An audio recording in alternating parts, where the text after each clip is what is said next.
Welcome back, sixth grade. We have made it to Act 3, Endless War, and we are going to find out what happens. Let's do a little recap, though.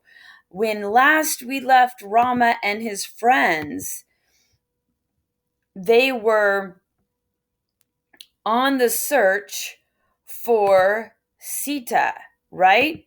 She had been kidnapped. They needed to find her. Uh, they found her on the island of the demons. Hanuman went to go and try and save her, but things didn't go well. His tail got on fire, and in retaliation, he burned down Ravana's castle. All right, so after all that, we have got now an endless war. Act 3. Let's get started.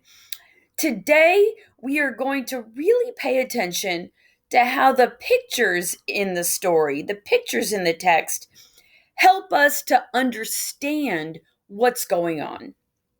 All right, how do the pictures support the words? All right, so let's take a look. First, we open up with this opening shot. We've got Jambavan, the bear, Hanuman, the monkey. We've got Rama, the blue hero, and Lakshman, his faithful brother ally. And we've got the whole army of family members, and they're looking out to see across this vast ocean. All right, let's see what happens. Next chapter, Oceans Apart. And here we have the palace in the distance, smoke coming up out of it. I can tell these lines remind us it was on fire. We see the waves of the ocean. It looks like a faraway ocean. Here we have all of the family members looking out from the land to the island. All right. Oceans apart. Upon Hanuman's return, Rama's spirit soared with the news of Sita's discovery. The Vanara reported every detail of his adventure, telling the prince of all the things he had observed during his trip to Ravana's capital city. While he spoke, a faint trail of black smoke lingered over the horizon, evidence of Hanuman's fiery escape from Lanka. And here is the words that describe the smoke that we see. While he spoke, a faint trail of black smoke lingered over the horizon, evidence of Hanuman's fiery escape from Lanka. And we can see that right here in the picture. The picture is supporting this. All right. King Sugriva informed Rama that their army could commence the march toward Lanka immediately. Rama and Lakshman led the procession, relieved finally to be on their way to free Sita. But when the great army reached the shoreline of South India, they were unexpectedly stalled by the vast, salty ocean. Okay, here are the words. But when the great army reached the shoreline of South India, they were unexpectedly stalled by the vast, salty ocean. We see that right here in the picture. Right? We see the army, and we see this vast ocean, right? Keeping them from where they want to be. We can see that. It turned out that none of the animals could swim, and from where they stood, the island of Lanka seemed to be another world away. Stymied by yet another roadblock, Rama fasted and prayed for a solution, all to no avail. Eventually, he grew angry and began to shoot fiery arrows into the waves, threatening to burn up the entire ocean so his army could cross. Fearing the blue warrior's wrath, the ocean diva Varuna emerged from his watery home and approached the shore. He explained that as much as he would love to help, it was impossible for him to part the waters, for even he, a mighty diva, was slave to Ravana. Oh no. Okay, what happens next? Oh, what happens next? Let's look at this picture. We've got the land, we've got all the monkeys, and what are they doing? They're in a line. They've got these, what are these, stones on their heads, gray things with white letters. What is going on here? What is happening? Luckily, Jambavan was very clever and figured out a solution to the problem. The bear remembered that if a god's name was written on a stone, it would float. After trying several names on stones that sank, Hanuman tried Rama's name, and to everyone's surprise, the stone floated. Sugriva and Jambavan were thrilled and ordered their tribe to begin building a bridge of stones with Rama's name written on them. The entire army of Vanaras and bears gathered up every pebble, rock, and boulder from the beach and set them upon the ocean. It was as if an entire section of the mainland had been stretched out into the sea. For 5 days, the animals worked nonstop to build what came to be known as the Great Bridge of Rama. Wow, a couple of things. Why did the stone float when Rama's name was put on there? Why did the stone float when Rama's name was written on it? And why were the animals so surprised? All right, think about that so you can remember the storyline. And the other, what did the animals, the entire army of Vanaras and bears, gathered up every pebble, rock, and boulder and set them upon the ocean? And then they created this great bridge. How is the picture helping to show us this? What do we see?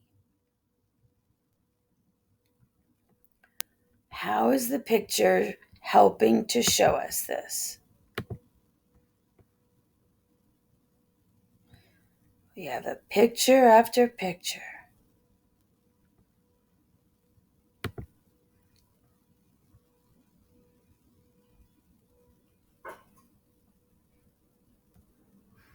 They really are working hard. On into the night. 5 really long days. How do we know that 5 days have gone by? What do the pictures show us that tell us that it's been 5 days? How do we know?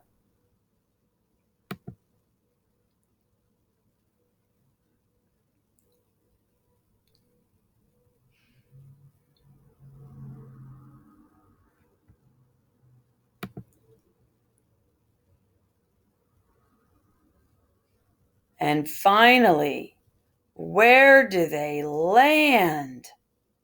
Dun dun. Dun dun. The Battle of Lanka.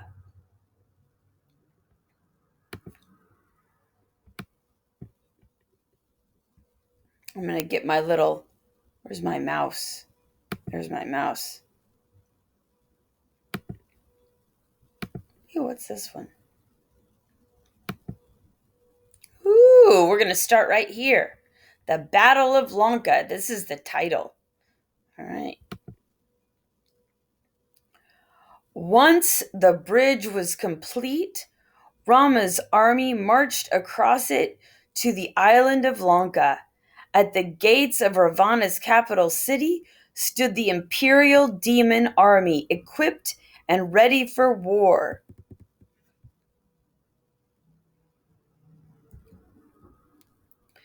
In keeping with the rules of engagement, Rama dispatched a final messenger to ask Ravana to release Sita and avoid the war and bloodshed.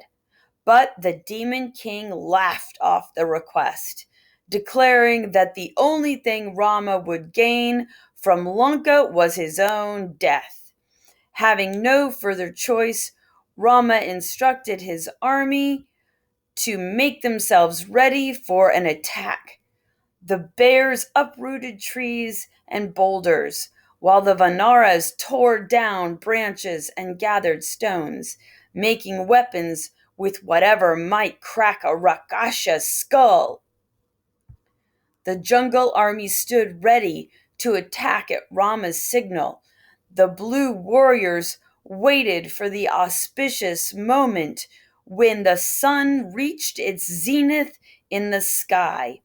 The demon army, being creatures of darkness and gloom, would be at their weakest during this hour.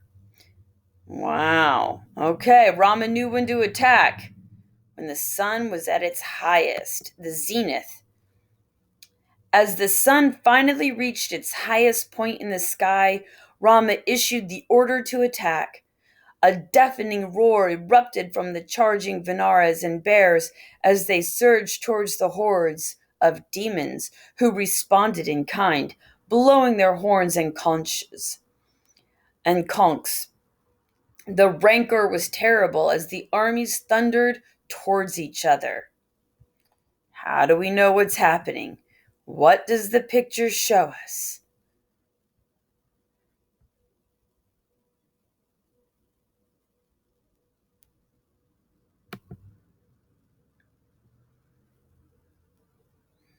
You can pause here to discuss what you see in this picture that tells you there's a battle going on.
Right.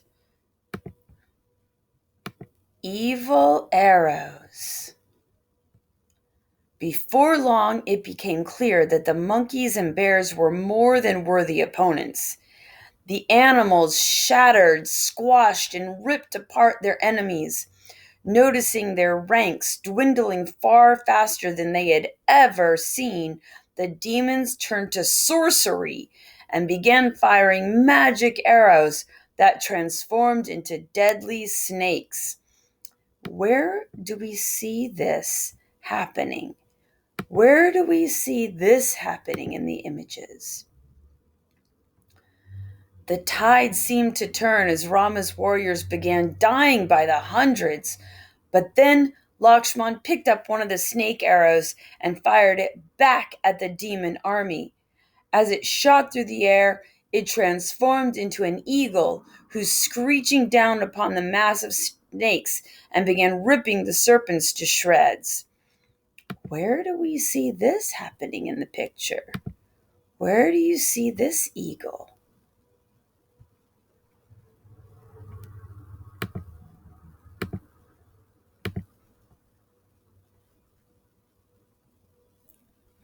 Soon the sky was filled with arrows turned to eagles, and the reptile menace was annihilated. Ravana's own sons, brother, and best generals led ferocious attack against Rama's army. But one by one, they were all defeated. The war seemed to be tipping in Rama's favor until the Demon King decided to take matters into his own hands. Dun dun! Oh no. And this is where we're going to stop for today. Ooh, what a cliffhanger. Let's talk about what we have just read and seen.